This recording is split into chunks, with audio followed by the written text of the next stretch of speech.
Estamos ante una crisis por la invasión plástica. ¿A dónde va todo el plástico que desechamos diariamente? No desaparece cuando lo entregamos al camión recolector de basura. Esos millones de envases, bolsas, envolturas llegan a nuestros mares, selvas y montañas. Fragmentos de plástico son ingeridos por todo tipo de fauna y hasta por el ser humano.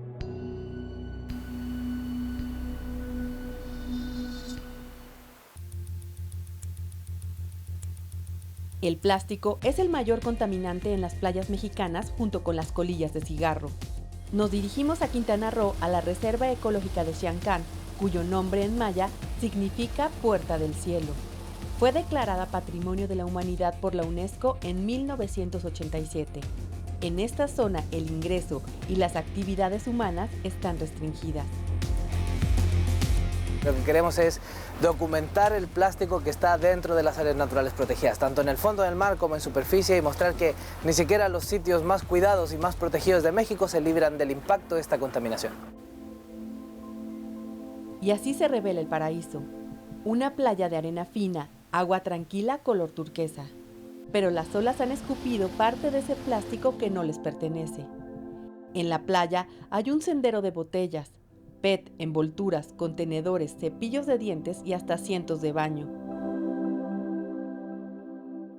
Esta playa es un muy buen ejemplo de cómo la industria del plástico es totalmente insostenible y la promesa del reciclaje al 100% es nada más que una falacia.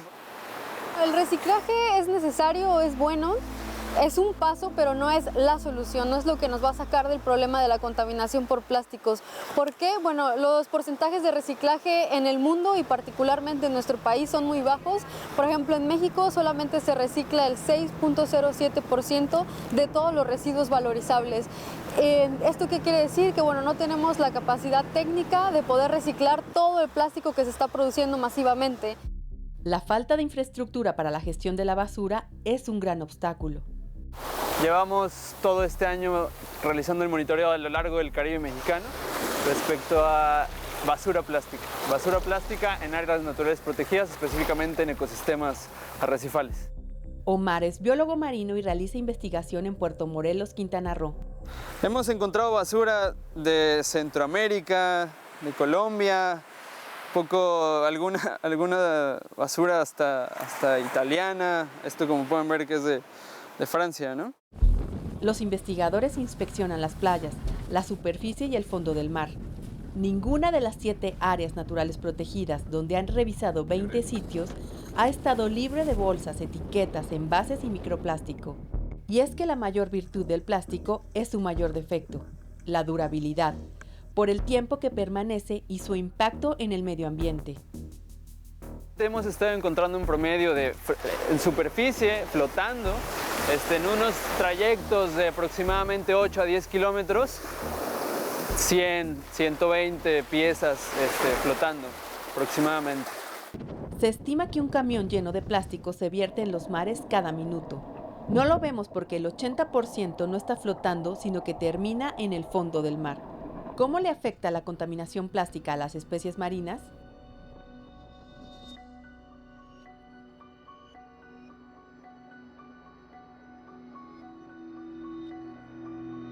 Una vez que la gente consume el plástico, lamentablemente termina en los océanos y allí afecta a más de 700 especies. Estamos hablando de tortugas marinas que consumen algunos de estos tipos de plástico, que mueren por asfixia, que mueren por la obstrucción de su sistema digestivo. Aves marinas, se calcula que el 90% de las aves marinas ha consumido plástico alguna vez en su vida. En Filipinas, la autopsia de una ballena muerta reveló que había ingerido 40 kilos de plástico. En su interior había 16 sacos de arroz y bolsas del supermercado. Y no es el único caso documentado. Una treintena de bolsas de plástico y otros restos no biodegradables han sido encontrados en el estómago de una ballena muerta la semana pasada en Noruega. La ballena quedó varada en varias ocasiones en la costa de la isla de Sotra, en el suroeste de Noruega. Todos los intentos por devolverla al mar fueron inútiles, por lo que tuvo que ser sacrificada. El Programa de las Naciones Unidas para el Medio Ambiente alertó que para el 2050 habrá más plástico que peces en los océanos. No es de extrañar entonces que los plásticos también están llegando a los estómagos de los peces que más se consumen en México. El plástico llega al mar y por acción del sol, los rayos ultravioleta, el viento y el oleaje se va fragmentando. Los envases se van rompiendo, degradando y de esa forma se integran a la cadena alimenticia de aves y peces. Los microplásticos miden menos de 5 milímetros y solo se pueden ver bajo el microscopio. Hicimos el estudio analizando más de 750 ejemplares de peces a los cuales les extrajimos las vísceras. Se analizó si tenían componentes plásticos en los intestinos y en el estómago y logramos identificar más de 2000 fragmentos, trozos, fibras de plástico. Estos estudios los realizamos en 3 partes del país, uno en La Paz, en el Golfo de California, en Veracruz, Golfo de México y Puerto Morelos, que es Mar Caribe.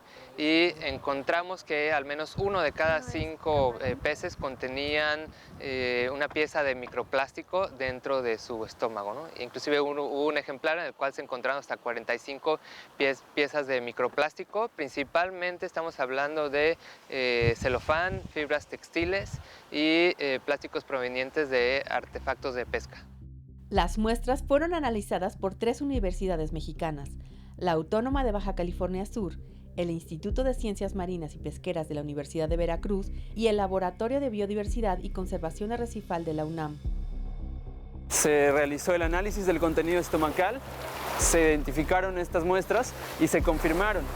Los llevamos a Inglaterra, a un laboratorio de Greenpeace, donde se confirmó, para estar más certeros, que realmente eran plásticos. Aquí ya revisamos la muestra y justo estamos observando que hay un microplástico. Justo este pequeño fragmento azul es el microplástico que se encontró dentro del contenido estomacal del pez analizado. La contaminación plástica llegó a los 755 peces analizados, pertenecientes a 66 especies de 3 regiones diferentes.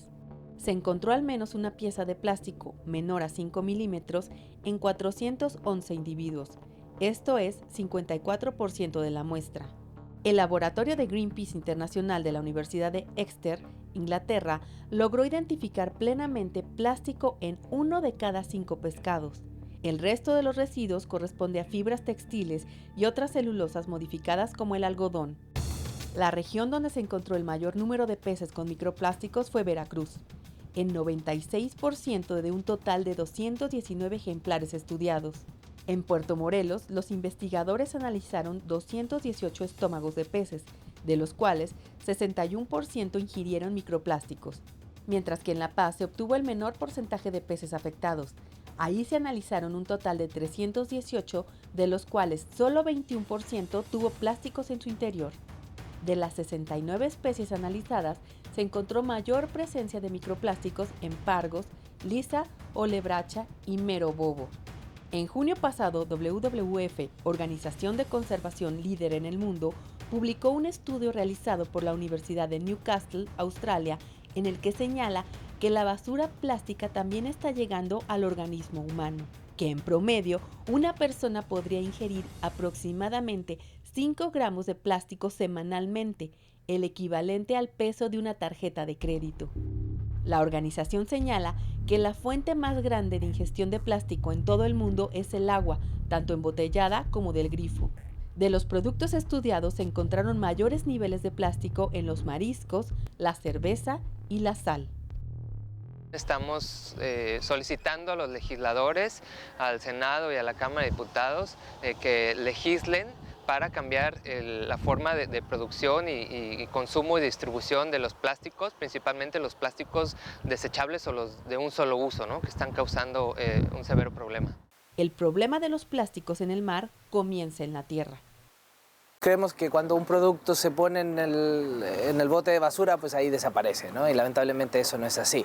No es así por varias razones. Una, porque el manejo que ocurre después no siempre es el adecuado. Hay lugares donde los municipios ni siquiera tienen recursos para hacer una correcta gestión de los residuos.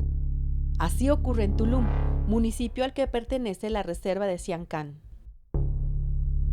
En el momento en el que nosotros entramos a la administración, teníamos ya un problema con el relleno sanitario. El mal manejo del relleno sanitario durante administraciones anteriores pues lo llevaron a que no cumpliera con el tiempo que tenía determinado de vida. La colocación de la basura se hacía, sin embargo no había una compactación como tal. Entonces eso nos generaba que obviamente no se utilizaba el espacio que se tenía que utilizar. Cuando el PET es compactado, ocupa el 25% del espacio que ocuparía sin compactar. Transportarlo así para su reciclaje significa una menor generación de CO2 en el ambiente. En Tulum, los plásticos de un solo uso como botellas de PET, envases de comida rápida usado por los pobladores y turistas, colapsaron el relleno sanitario. El hecho de que sigamos generando la basura como se está manejando, pues obviamente nos va a llevar al fracaso de poder mantener Tulum como esta zona tan mágica como todo el mundo la ve. En Tulum, algunos hoteleros ya tomaron conciencia.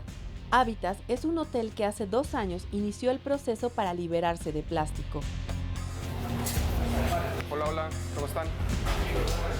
Nos dimos cuenta la cantidad de basura que se genera, la cantidad de plásticos que se usan, y lo que tratamos de hacer fue pues, evitar esta cantidad de plásticos. Y lo que fuimos haciendo es sustituyendo, ¿no? Hablando con el proveedor de en vez de plástico tráeme cristal, y de nosotros pues sustituyendo una bolsa de plástico tal vez por una bolsa de lona en aquellos sitios en los que se puede, ¿no? Y nos vamos evitando procesos con el mismo proveedor de mira, evítate la envoltura y a mí evítame la contaminación. Y nos dimos cuenta pues que es más del 70% de la operación de un hotel, ¿no? Que se puede hacer de esto. Nosotros evitamos, por ejemplo, el uso de estas botellitas de plástico, ¿no? O las envolturas plásticas del jabón o de los shampoos, etc. Y los sustituimos por unos contenedores de barro con un producto además natural. Al inicio del proceso para eliminar el plástico, semanalmente se generaban 100 kilos y ahora alrededor de 20. El resto lo reciclan a través de un Green Boy que se dedica a reciclar e implementar estrategias para evitar la basura plástica en el hotel. ¿Pero qué pasa a nivel nacional? PetStar es la planta de reciclaje de PET grado alimenticio más grande del mundo. Uno de sus accionistas es Coca-Cola y presume que procesan 3.100 millones de botellas al año, lo que equivale a llenar 2.4 veces el Estadio Azteca. Pero recordemos que el PET es solo uno de los envases de plástico y que en México se podrían llenar todos los días 105 estadios como el Azteca con todo el plástico que consumimos. ECOCE asegura que en el 2018 fueron capaces de acopiar el 56% del total del PET enviado al mercado. Es decir, que 4 de cada 10 botellas terminaron en calles, bosques, mares o ríos. Eso es 344,000 toneladas de PET sin reciclar. El problema es evidente y las empresas se han visto obligadas a pronunciarse públicamente y han iniciado un cabildeo con legisladores del Congreso para evitar una ley nacional que prohíba los plásticos de un solo uso. Actualmente en 25 estados del país se han dado primeros pasos para regular la distribución de popotes y bolsas de plásticos. Esto, sumado a campañas de concientización, comienza a dar algunos resultados, pero para la industria significa una pérdida económica.